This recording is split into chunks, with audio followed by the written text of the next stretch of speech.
مشہور روایات کے مطابق جب حبیب ابن مظاہر کوفہ میں تھے اور امام حسین علیہ السلام کربلا میں اپنے قلیل ساتھیوں کے ساتھ محصور تھے تو امام حسین علیہ السلام نے اپنے بعض وفاداروں کو پیغامات بھیجے۔ روایات میں آتا ہے کہ امام کا پیغام کچھ اس مفہوم کا تھا: حبیب، تم ہماری رسول اللہ صلی اللہ علیہ وسلم سے قرابت اور ہمارے حق کو جانتے ہو۔ یزید کی فوج نے ہمیں گھیر لیا ہے، اگر تم ہماری مدد کرو تو قیامت کے دن میرے نانا رسول اللہ صلی اللہ علیہ وسلم تمہیں اس کا اجر عطا فرمائیں گے۔ جب حبیب ابن مظاہر کو یہ پیغام ملا تو وہ فوراً امام کی مدد کے لیے نکلنے کا ارادہ کرنے لگے۔ بعض روایات کے مطابق انہوں نے اپنی اہلیہ کو بھی بتایا، جنہوں نے انہیں امام حسین علیہ السلام کی نصرت کی ترغیب دی۔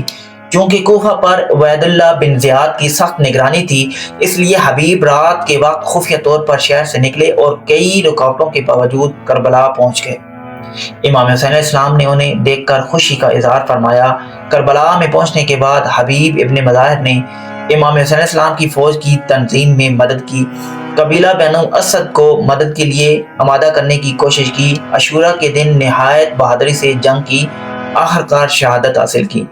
واقع کربلا میں حبیب ابن مظاہر کو امام حسین علیہ السلام کے سب سے بزرگ اور وفادار اصحاب میں شمار کیا جاتا ہے۔ ان کی وفاداری اس بات کی علامت سمجھی جاتی ہے کہ بڑھاپے اور خطرات کے باوجود انہوں نے حق کا ساتھ نہیں چھوڑا۔